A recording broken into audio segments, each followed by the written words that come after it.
Donc, on était rendu à Jésus qui avait parlé du mariage, qui avait cité les Écritures comme étant, et la Genèse comme étant le fondement de doctrine concernant le mariage. Donc, on avait parlé de ça. Donc, tel que nous l'avons vu lorsque Jésus avait été questionné sur le sujet du mariage, celui-ci a automatiquement référé aux Écritures comme étant l'autorité en la matière en disant, n'avez-vous pas lu que le Créateur, celui qui a tout créé en 6 jours, au commencement, donc dans le livre de la Genèse. Donc, via les théories évolutionnistes, si donc les récits de la Genèse ne sont pas fiables, comment, comme venant de l'autorité de Dieu qui est le Créateur, ben, nous pouvons donc socialement redéfinir ce qui représente le mariage et faire exactement ce que nous en souhaitons. C'est ce que je vous disais la semaine passée. Je n'ai pas besoin de vous dire que c'est une des bases de notre société qui est la plus malmenée présentement. Redéfinir le mariage selon les genres et démolir la base de notre société qui est la famille nucléaire. Nous pouvons observer qu'au commencement, l'homme était végétarien, principalement frugivore, et que les animaux semblaient tous être des herbivores. En d'autres mots, la mort physique, même pour les animaux, n'était pas présente avant le péché de l'homme. Il n'y avait pas d'animaux qui s'entretuaient puis se mangeaient, etc. Dans Genèse 2, Genèse 2, versets 16 et 17, je vais demander à Julio, s'il vous plaît.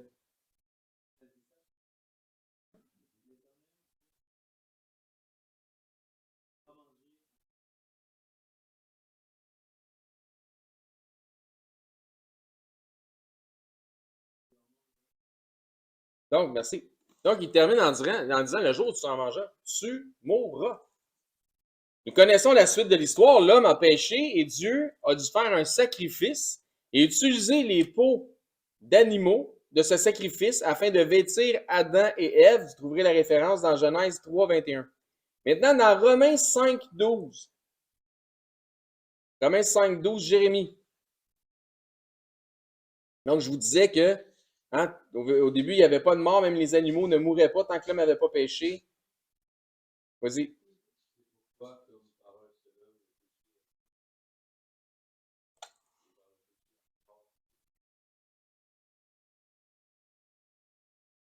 Merci. Donc, la mort n'était pas avant le péché. Jésus avait dit, car le jour où tu en mangeras, tu mourras. N'est-ce pas? Dieu, dans sa parole, nous indique qu'avant le péché de l'homme, il n'y avait pas de mortalité. Mais les théoriciens évolutionnistes, se donnant le titre scientifique de paléontologue, vont enseigner à nos enfants, donc aux jeunes enfants, et à qui peu importe à qui les écoute, vont enseigner aux enfants que les dinosaures n'ont pas vécu avec les hommes. N'est-ce pas? Est-ce que vous avez entendu les mêmes choses que moi? Que ceux-ci ont existé et disparu par une quelconque catastrophe il y a environ 66 millions d'années. Que les premiers hommes descendants des primates ont commencé leur évolution vers ce que nous sommes aujourd'hui il y a environ plus ou moins 7 millions d'années. Il y a à peu près 60 millions d'années, grosso modo, qui séparent l'homme des dinosaures, de la disparition des dinosaures. Ainsi donc, ces allégations qui cadrent avec un narratif humaniste situent la mort avant l'arrivée du premier homme et avant le péché. N'est-ce pas? OK. Discréditant encore une fois la parole de Dieu et faisant de Dieu, qui ne peut mentir, un menteur. Donc, si eux autres ont raison, Dieu ment. Suivez-vous? C'est important. Romains 8. Romains 8, 19, 20. James. S'il vous plaît. Aussi, la création attend-elle avec un ardent désir la révélation des fils de Dieu? Car la création a été soumise à la vanité, non de son bien, à cause de celui qui l'a soumise. Merci. 21, 22, Simone.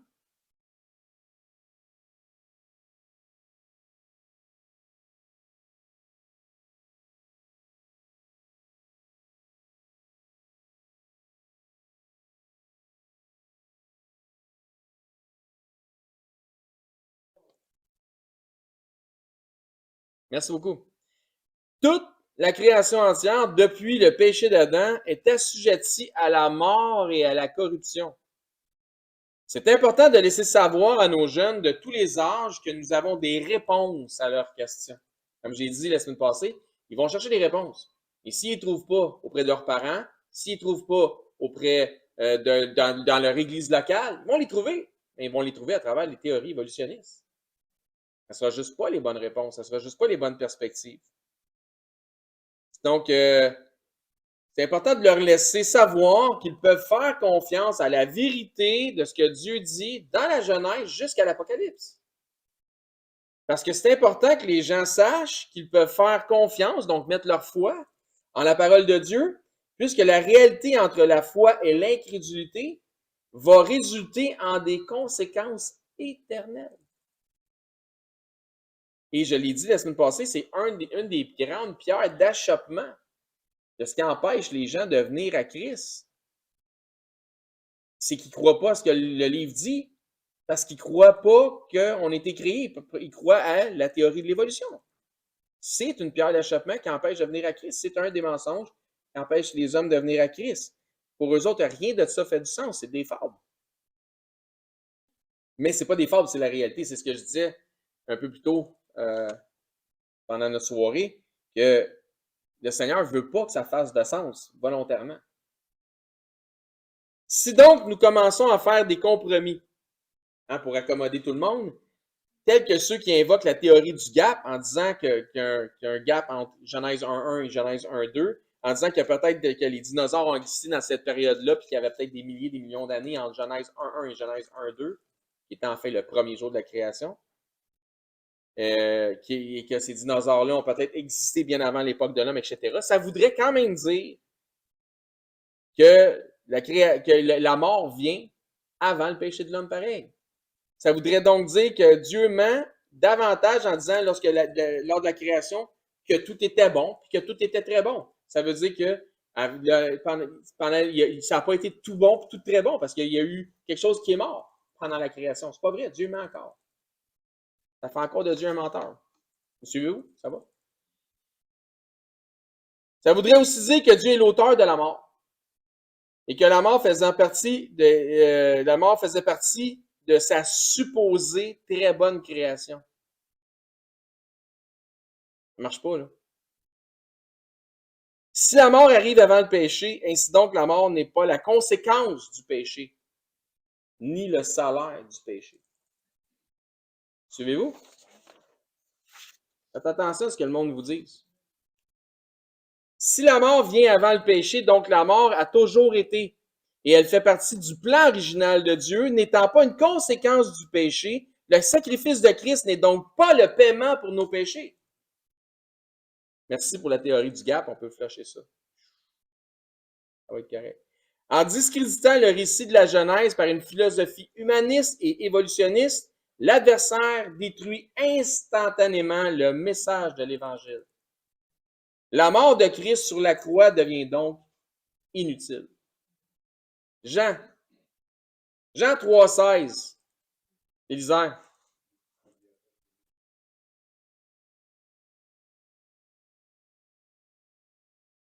Amen. Ce n'est pas écrit « Crois au Fils et en une création en 6 jours et tu auras la vie éternelle ». C'est pas ça qui est écrit quand même. Mais nous devons nous rappeler que le Fils est aussi appelé la parole, ainsi que les Écritures représentent la pensée de Christ en écrit. L'idée n'est certainement pas d'amener un autre évangile ici, que Dieu nous en préserve, mais de fortifier la foi de ceux qui ont cru et de donner une raison à ceux qui ne croient pas de mettre leur confiance en ce que Dieu dit, incluant certainement le récit de la création dans la Genèse. Éphésiens 6, Karine, verset 11.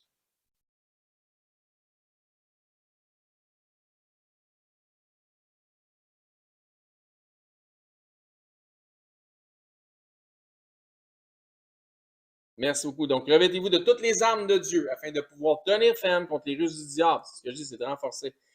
Nous devons absolument mettre toutes les chances de notre côté, toutes les armes de Dieu. Du côté de la foi, afin de tenir ferme contre les ruses du diable, nous rappelant qu'au jardin, le serpent était l'animal le plus rusé et que par sa ruse, il a séduit Ève. Hein, afin de pouvoir tenir ferme contre les ruses du diable, au jardin, c'était l'animal le plus rusé de tous les champs, il a séduit Ève par la ruse. Et comment s'y est-il pris en l'amenant à douter de la vérité de la parole de Dieu? On devrait mettre toutes les chances de notre bord. C'est pour ça qu'on va enseigner sur le créationnisme. Le diable sait que la foi est incompatible avec le doute et l'incrédulité. À un moment donné, la doute et l'incrédulité, même si ça fait 10 ans que tu es assis sur un banc d'église, 15 ans que tu es assis sur un banc d'église, si tu viens qu'à douter ou avoir de l'incrédulité, ça va faire son chemin. Hébreux 11. Marc, Hébreux 11, 3, s'il te plaît. Par la foi que nous reconnaissons que le monde par la parole de Dieu a été fait de choses. Ah, merci beaucoup. Donc, voici aussi ce que Paul dit concernant la foi de celui qu'on appelle le père de la foi, Abraham. Donc, on vient de voir Hébreux 11, 3. Hein? On reconnaît que les choses ont été formées par l'invisible. Donc, il n'y avait rien. Dieu il a créé. Parce qu'il dit au commencement, Dieu créa les cieux et la terre. Romains 4, verset 18. Benedetta.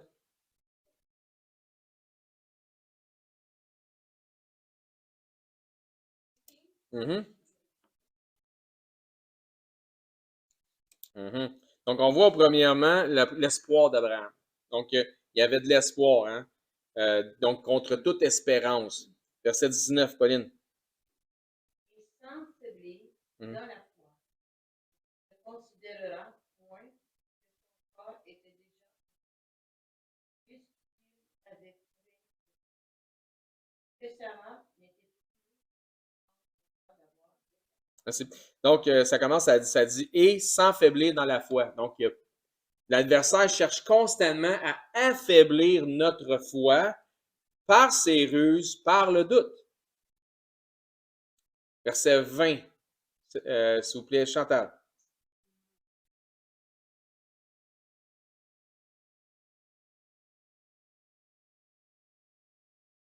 On dirait qu'il dit descendre en bas, monter en haut. Il ne doutait point par incrédulité. Hein? OK? Mais fortifié dans la foi. Donc, si Abraham avait douté, il aurait été incrédule, mais sa foi demeura forte. Dieu aurait-il vraiment dit qu'il a tout créé en 6 jours? Comprenez-vous? Donc, si tu doutes, ta foi est faible. Si tu doutes, tu es incrédule. Verset 21, Véronique.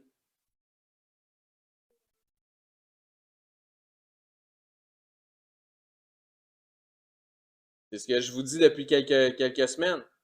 Avoir la foi, c'est savoir que. C'est au-delà de croire que, de penser que. Parce que souvent, croire que, c'est penser que. On a un peu ce terme-là, comme des fois, on mélange les termes. Là. Des fois, dans la façon qu'on l'exprime, c'est je crois que. Ah, tu veux dire, tu penses que. Non, je sais que. Ah, OK, toute une différence. Donc, la foi forte d'Abraham témoignait de ses profondes convictions. Nos convictions devraient être basées sur ce que Dieu dit dans sa parole. Dieu a-tu tout créé en 6 jours? Oui, ça, c'est mes convictions. Pourquoi? Comment tu fais pour savoir ça? La foi. Une conviction va donc au-delà de simplement croire ou penser que, mais la conviction devient, pour celui ou celle qui sait, une science. C'est ça, savoir. C'est une science. Parce que la science, c'est une connaissance sûre. C'est-à-dire une connaissance certaine, donc une science, une connaissance certaine de ce que Dieu dit et de ce que Dieu dit est la vérité. Parce que Dieu ne peut mentir. Parce que si Dieu était menteur, il se renierait lui-même. Puis ça ne vaudrait pas la peine de le suivre. Ainsi donc, par la foi, nous pouvons dire « Je sais que Dieu a tout créé en 6 jours littéraux de 24 heures ». Le point de vue évolutionniste et les points de vue créationnistes ont tous les mêmes éléments observables. Les deux côtés, ils observent les mêmes choses. Les mêmes os de dinosaures, les mêmes couches de fossilisation, les mêmes couches sédimentaires, etc. Autant que si tu es créationniste que tu es évolutionniste. La différence réside dans l'hypothèse de départ selon chacun des points de vue. C'est comment, quand tu regardes la même chose, tu pars de où pour arriver à tes conclusions. L'hypothèse de l'évolutionniste propose que les dinosaures ont disparu via une catastrophe naturelle il y a des millions d'années. Fait que les autres, ils partent de là. Parce que les autres vont dire, par la foi, on sait que les dinosaures peuvent disparu il y a des millions d'années. Ah ouais? C'est vraiment ça ou tu penses ça? OK? Tandis que l'hypothèse du créationnisme propose que les lézards géants, qu'on appelle les dinosaures, ont disparu via un déluge global au temps de Noé, il y a plus ou moins 4000 ans. On ne part pas de la même place, mais on a les mêmes champs d'observation, mais on ne part pas de la même place. Donc, si l'hypothèse de départ est mauvaise, le résultat sera mauvais aussi. C'est comme l'histoire de la mère qui montre à son enfant de 4 ans une image de son échographie. Tu sais, aujourd'hui, avec les images d'échographie, tu peux voir les traits. Tu sais, c'est fou, là. Plus flou, là, c'est clair. Donc, elle montre une image d'échographie de son enfant de 4 ans, puis pendant qu'elle était enceinte avec lui dans son ventre, elle lui explique, il y a ça, le bébé dans mon ventre, c'est toi. L'enfant, un petit peu choqué, fronce ses sourcils, les yeux viennent pleins d'eau. Il dit à sa mère, pourquoi tu m'avais mangé?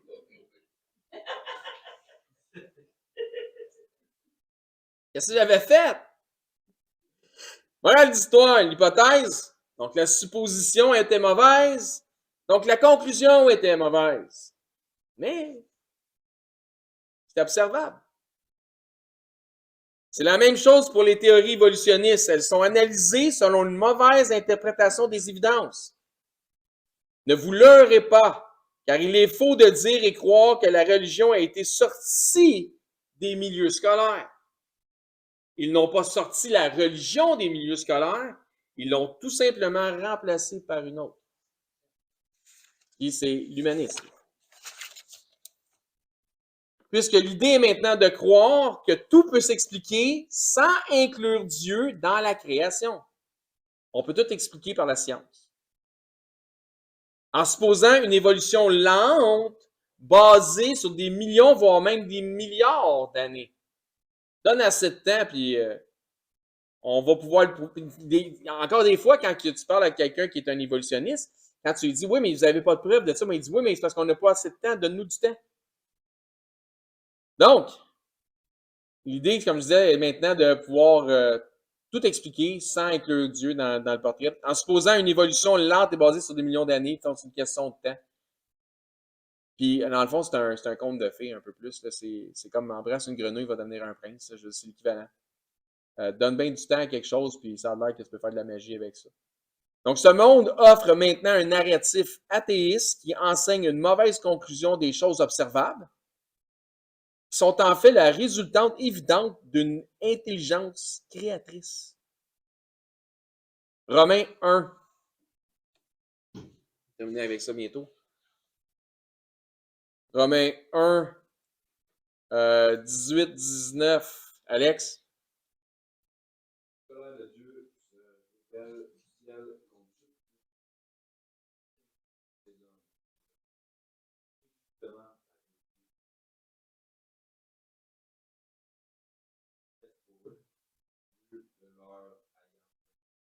Verset 20. Alex? Non, Julio.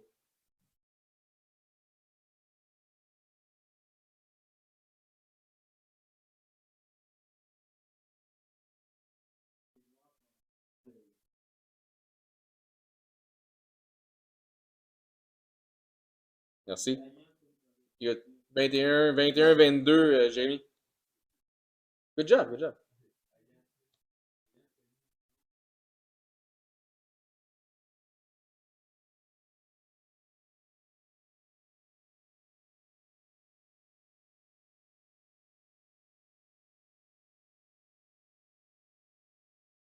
Merci.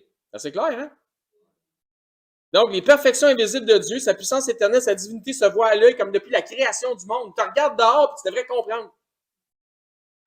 Mais, ils n'ont pas connu Dieu et ils n'ont pas voulu le glorifier comme Dieu, comme étant le créateur. Fait qu'ils se sont égarés dans leurs pensées. Ah, il y a des millions d'années, se sont égarés dans leurs pensées. Les dinosaures n'ont pas existé en même temps que les hommes descendent des singes, les singes descendent de l'arbre. Ils se sont égarés dans leurs pensées, puis ça nous dit ici, leur cœur sans intelligence. C'est des caves. Ils sont devenus pleins de ténèbres, pensant être sages. Parce qu'ils sont des érudits puis ils ont des diplômes, ils sont devenus fous. Ça nous dit ailleurs que Dieu confond la sagesse des sages. Et pour lui, la sagesse des hommes, c'est une folie. Il est au-delà de ça. Donc, pourquoi faire un enseignement sur la réalité de la création divine versus la théorie humaniste évolutionniste afin de pouvoir aller avec hardiesse et confiance prêcher l'Évangile à toute créature? C'est pour ça qu'on va regarder ça. Pour être sûr que quand quelqu'un va dire, ben ouais, c'est pas vrai cette histoire-là. Ah ouais, on va se jaser, moi, plutôt. On va pouvoir avoir des réponses. On va pouvoir semer des semences que peut-être ce que Dieu, mais si ce que Dieu dit c'est vrai, si ce que toi tu as reçu comme enseignement, c'est faux. Donc c'est l'idée qu'on va vous instruire là-dessus, on va s'instruire ensemble là-dessus. Amen. Okay.